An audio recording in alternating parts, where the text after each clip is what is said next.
बिस्मिल्लाहिर्रहमानिर्रहीम अस्सलाम वालेकुम। टुडे विद अज़मा बुखारी के आज के ब्लॉग के साथ मैं हाजिर खिदमत हूँ। और आज भी बहुत मतलब बेसरोपा सा जो है वो आपको शायद ब्लॉग लगेगी, क्योंकि मैं इंतखाबी ऑफिस में हूँ। माइक वाइक जो है वो अवेलेबल नहीं था, लेकिन यह है कि आपसे बात करना ज़रूरी था, व्लॉग करना ज़रूरी था, तो इसलिए अब कुछ डिस्टर्बेंस अगर आपको फ़ील हो, कुछ आवाज़ में प्रॉब्लम फ़ील हो, कुछ आवत जावत जो है उससे अगर आपको डिस्टर्बेंस हो, तो उसके लिए मैं पेश की माजरत कर लेती हूँ। दो तीन बड़ी इम्पॉर्टेंट चीज़ें हैं जिससे बात करनी है। पहली तो बात यह है कि जो एक मियां नवाज शरीफ साहब जब से मैदान में आए हैं, तो उस वक़्त वो आपको पता है कि हमेशा एक हमारा नारा होता था, मियां जदों आएगा तो लग पता जाएगा। तो वो अब लग पता जा रहा है। बहुत सारे वो उन सहाफ़ियों को, उन टाइगर सहाफ़ियों को, तज्ज़ियाकारों को, जिनके मुताबिक PMLN जो है वो आवाम में निकल नहीं पाएगी और PMLN के साथ पब्लिक नहीं है। अब वो जितने बड़े बड़े जलसे मियाँ साहब कर रहे हैं, और जलसों के बाहर जलसा गाह होती है। आज भी सवात के अंदर एक बहुत बड़ा जलसा मियाँ नवाज शरीफ साहब ने किया। मरीम नवाज साहब भी वहाँ तशरीफ़ लेके गई थी, और वहाँ पर एक पूरा एबटाबाद ऐसे लग रहा, सवात ऐसा लग रहा था कि जैसे बाहर निकल आया है।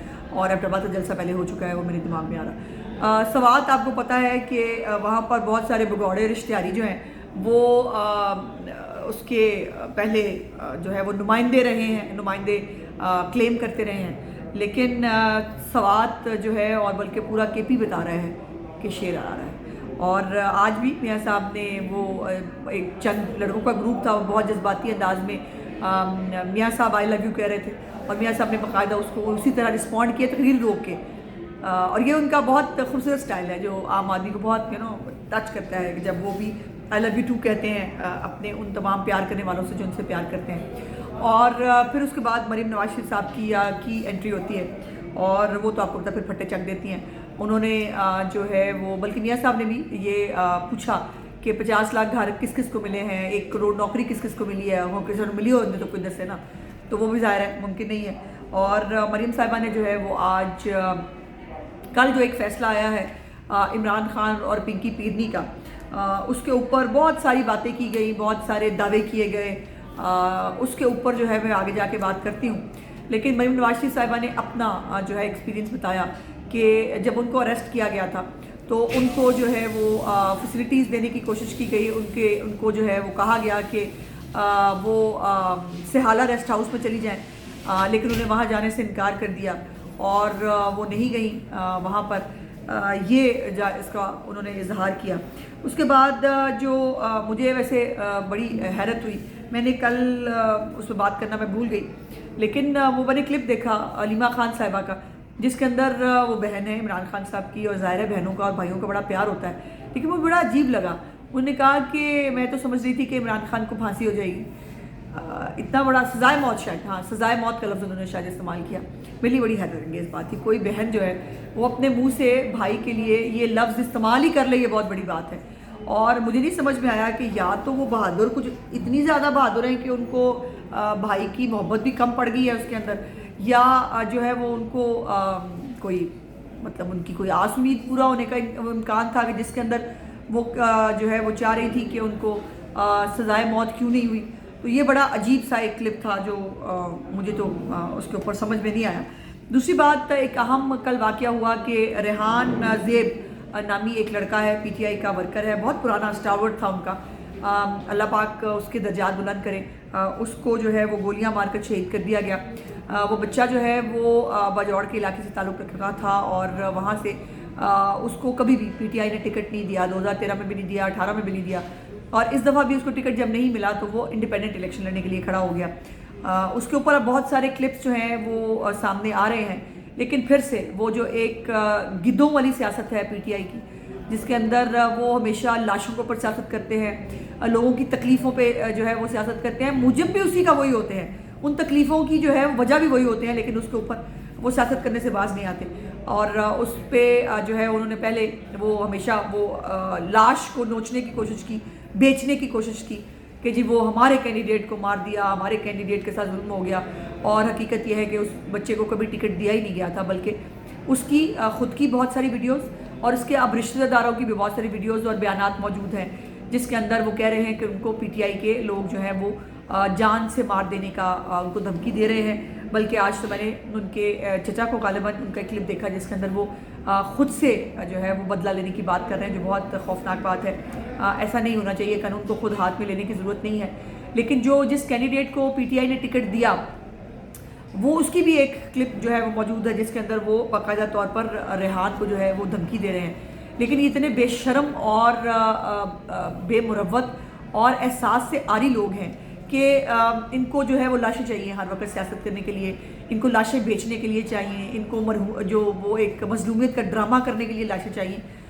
लेकिन पाकिस्तान को बिल्कुल पाकिस्तान की आवाम को किसी तरह की लाशों की ज़रूरत नहीं है। लेकिन अफसोस की बात यह है कि इनकी फितना फसाद की, इनकी इंतशार की और लाशें हासिल करने की जो सियासत है वो ख़त्म होने का नाम ही नहीं ले रही। और अब तो सोने पे सुहागा ये है कि ये जो है वो रिपोर्ट्स भी आ रही हैं कि रेहान ज़ेब के जो मकतूली जो अहल खाना है, मकतूल के अहल खाना, उनको FIR कराने से रोका जा रहा है। बिकॉज FIR बड़ी क्लियरली उस कैंडिडेट पे हो रही है या होना चाहती है जिसके ऊपर ख़ुद रेहान भी बात कर चुका है और उसके ख़ुद वो कैंडिडेट जो है उसको धमकियाँ देता हुआ सरेआम पाया गया है। तो ये एक बड़ी अफसोसनाक और तकलीफ दह बात थी जिसके ऊपर जो है वो बात करने की ज़रूरत थी। दूसरी तरफ एक बड़ा खूबसूरत क्लिप आज हमने देखा है कैप्टन सफदर साहब का। मैंने आपको पहले भी बताया सफदर भाई बहुत ही शरीफ नफ्स, बहुत ही प्यारे इंसान हैं और वो बहुत सादा ज़िंदगी गुजारते हैं, बिल्कुल सादा आदमी हैं। उनके अंदर एक होता है ना शरीफ फैमिली की जो एक दामाद का कोई एक वो ऑरा होना चाहिए, एक वो कोई स्टेटस इंजॉय करते हो, वो कोई इसको किसी प्रिविलेज के तौर पर इस्तेमाल करते हो, ऐसा बिल्कुल नहीं है। और आज उनका एक बहुत खूबसूरत क्लिप बहुत दिल को छुआ, मेरे भी, बहुत सारे और पाकिस्तानियों के भी। बल्कि वो क्लिप बहुत वायरल है, उसके ऊपर बहुत लोग ट्वीट्स कर रहे हैं, उसके ऊपर कैप्टन सफदर साहब का शुक्रिया अदा कर रहे हैं, जिसके अंदर कैप्टन साहब गुजर रहे हैं एक जगह से अपने बहुत सारे साथियों के साथ और साइड पे कोने पे एक छोटा सा बच्चा है, गालिबन 10-12 साल से ज़्यादा का नहीं होगा, उसने PTI का झंडा पकड़ा हुआ है। और सफदर भाई जो है उस बच्चे के पास जाते हैं, गुजरते गुजरते अचानक उसको देखते हैं और वो उस बच्चे के पास आते हैं, उस बच्चे का माथा चूमते हैं। ये है PMLN, ये है PMLN की तरबियत और ये है वो हमारा नज़रिया और हमारा पाकिस्तान की सियासत के अंदर जो पोलराइजेशन है, जो इंतशार, फसाद, गाली और बदतमीज़ी का जो कल्चर है उसको ख़त्म करने का जो हमारा नज़रिया है कि ये बच्चे जो शायद किसी प्रोपेगेंडा का शिकार हो गए हैं, ये वो बच्चे हैं जो किसी बहकावे में आ गए हैं, इनको वरगला दिया गया है। लेकिन हमारे बच्चे हैं, इनको राय रास्त पे लाना भी हमारी जिम्मेदारी है। और कैप्टन साहब के इस सफदर भाई के इस अमल ने बहुत सारे लोगों की तरह मेरे दिल को भी छुआ, मुझे बहुत खुशी हुई। और सफदर भाई ऐसे ही हैं हमेशा से। उसके बाद जो एंड पे हमें इम्पोर्टेंट बात करनी है वो है बुशरा बेगम और पाकिस्तान के कानून का तमाशा और मजाक। कल भी अगर आपको याद हो मैंने अपने ब्लॉग में जिक्र किया था कि बुशरा बेगम जो है वो बहुत सेलिब्रेट किया गया। देखें बुशरा बेगम फैसला सुनते ही जो है वो जेल खुद से पहुंच गई और वो जो है वहाँ अरेस्ट हो गई। मैंने आपसे कहा था कि स्टोरी ऐसी नहीं है और अब वो स्टोरी सामने आ गई है कि बाकायदा तौर पर बुशरा बीबी जो है वो गिट्टे गोटे पकड़ने गई थी जेल इंतज़ामिया के और वहाँ पर मेरी इतलात के मुताबिक उन्होंने बहुत सारे हाई ऑफिशल से गुफ्तगू की और उसके बाद अब उसका नतीजा ये निकला है कि वो इमरान खान जिसके लिए गरीब और कानून के लिए कानून बराबर होना था, जिसने ये दावे और वादे किए थे कि वो सबके लिए एक जैसा कानून बनाएगा। हमारे तो खैर लीडर्स की जो है वो AC भी तुरवाना था, उसने रुलाना भी था। और आज जो है इन्होंने बाकायदा तौर पर दरख्वास्त दी, रिटन तहरीरी दरख्वास्त देकर बुशरा बीबी को अडयाला जेल की बजाय बनी गाला में नज़रबंद करा दिया गया। अब इसको बतालियाँ बजा लें या रो लें ये आपकी मर्जी है, लेकिन ये मॉकरी ऑफ लॉ है कि एक तरफ वो मरीम नवाज थी जिनका मैं जिक्र जब आप शुरू में बात कर रही थी कि उन्होंने इसी कॉन्टेक्स्ट में जिक्र किया कि उनको जो है कहा गया कि जी आप सिहाला रेस्ट हाउस जो है वो आप रुक जाएं, आपको वहाँ पर नज़रबंद कर देते हैं। उन्होंने कहा कि नहीं, मैं अपने वालिद के साथ नवाज शरीफ साहब के साथ अडयाला जेल जाऊँगी। और ये भी आपके पास मौजूद है हक़ाइक़, आप जानते हैं कि मरीम नवाज साहिबा को जो है वो बाकायदा B क्लास देने के लिए उनको कहा गया कि आप लिख के दें, आप B क्लास आपको हम देना चाहते हैं। तो उन्होंने उल्टा ये लेटर लिख दिया था कि मुझे B क्लास नहीं चाहिए, मुझे जिस हाल में हूँ मैं वैसे ही रहूँगी। और अब जो है वो बुशरा बेगम साहिबा इतनी आसमान से उतरी हुई हैं कि हैं वो चोरनी, उन्होंने जो है वो तोहफे चोरी किए हैं, हीरे जवाहरात उनको इकट्ठे करने का शौक़ बहुत है। लेकिन अब वो अपने बनी गाला के जो है वो घर के अंदर नरम बिस्तर के ऊपर सोएंगी, उनको मरीम नवाज की तरह कीड़े नहीं खाएंगे, उनको जो है वो अपने बाथरूम को इस्तेमाल करेंगी मरीम नवाज साहिबा की तरह। उनको एक एल शेप का खुला बाथरूम जो है उसके ऊपर चादर डाल के बाथरूम इस्तेमाल नहीं करना पड़ेगा, और वो अपनी मर्ज़ी का खाएंगी और अपनी मर्ज़ी से जो है वो अब फारिग वक्त में वो नेटफ्लिक्स देखेंगी, या वो जो है वो कौन बनेगा करोड़पति देखेंगी, या वो कहानी घर की देखेंगी। ये उनकी मर्ज़ी है, वो क्या देखेंगी फारिग वक्त के अंदर। लेकिन ये जो एक प्रिविलेज उसको मिला है, मैं समझती हूँ कि ये बहुत ही नामुनासिब है। अगर चोरी की है तो फिर चोर को चोर वाली सज़ा मिलनी चाहिए। ये कोई तरीका नहीं है कि पिंकी पीरनी साहिबा के लिए जो है वो और कानून हो, मरीम नवाज़ के लिए और कानून हो। और मुझे तो पता नहीं, खौफ आ रहा है कि शायद पता नहीं कोई फूके शूके तो नहीं मार दी पिंकी पीरनी साहिबा ने। कोई जो मौकलान हैं उन्होंने जो है वो इस वक्त जो मुक़्तदरा हैं या जो फैसले करने वाले लोग हैं उनको जो है वो घेर में ले लिया है कि मोहतरमा को जो है वो बिल्कुल सुकून में रखना चाहिए। और मज़े की बात यह है कि बेशरम जो वकील हैं इनके, वो मैंने उनका क्लिप देखा, पंचोता साहब थे शायद, और वो कह रहे हैं कि वो सारे वकीलों को, जो सारे मुलाजमीन हैं बनी गाला के, इनको निकाल दिया गया है। बुशरा बीबी को एक कमरे में नज़रबंद कर दिया गया है। तो नहीं होर की करण, मतलब उनको दंदनाने के लिए बनी गाला पूरा खुला, उनको 300 कनाल में रखें। वैसे इमरान खान को अगर 7 बैरक्स मिल सकती हैं दंदनाने के लिए, तो बुशरा बीबी को भी 300 कनाल दें, मौजे करें, एक ही तरफ कानून का तमाशा और मजाक बनाएं कि इस मुल्क में इमरान खान जो है वो सिर्फ लाडला नहीं था, अब लाडली भी पैदा हो चुकी है। और इस लाडले और लाडली के लिए जो है वो हर तरह की सहूलतें, वो देसी घी के खाने हो, वो 7 बैरक्स को तोड़कर उनका जिम बनाना हो, या इमरान खान के लिए रातों रात कमोड वाला बाथरूम जो है वो तैयार करना हो, और बुशरा बीबी के लिए तो वैसे ही जो है वो घर का आराम है, सुकून है, उसको जो है वो कोई तत्ती हवा जो ना लगे।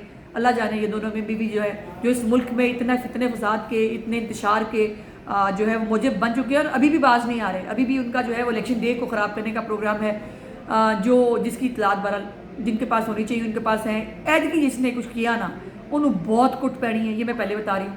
और इलेक्शन को ख़राब करने की इजाज़त नहीं दी जाएगी। कल core commander conference by the way हुई है, और उसका ऐलान में भी यही आया है कि इलेक्शन को सबोताज करने की इजाज़त नहीं दी जाएगी। ये मैसेज है लाउड एंड क्लियर, किसी को मिल जाए तो अच्छा है, नहीं मिलेंगे तो अगलों को बताना आता है कि फिर कैसे मैसेज पहुँचाना होता है। लेकिन ये मुझे फ़ख्र है कि मेरी लीडर मरीम नवाज़ जो है वो थी लीडर जो बिकी भी नहीं, झुकी भी नहीं, और जिसने बी क्लास मिल सकती थी वो भी नहीं ली, सयाला रेस्ट हाउस में जाने से भी इनकार कर दिया। और पिंकी पीरनी साहिबा को जो है वो मेरा ख्याल है कि वो अब आराम से बड़ी सुकून से जो है वो छत के ऊपर बनी गाला के गोश्त वोश्त भी भिखवा लेंगी, जहाँ पे आप पता ना वो जलाती जलूती भी हैं, कोई गोश्त वोश्त वो भी जलाने वाला काम जो है बाकायदा तौर पर अच्छे तरीके से जारी और सारी रहेगा। लेकिन अल्लाह पाक की लाठी बड़ी बेआवाज़ होती है, इस तरह के मौकलों से और गोश्त जलाने से अब कोई फ़ायदा नहीं होगा। मेरा आज का व्लॉग देखने का बहुत बहुत शुक्रिया। इंशाल्लाह अगले व्लॉग में आपसे बातचीत होगी। मेरे चैनल को सब्सक्राइब और शेयर जरूर कर दिया कीजिए। खुदा हाफ़िज़।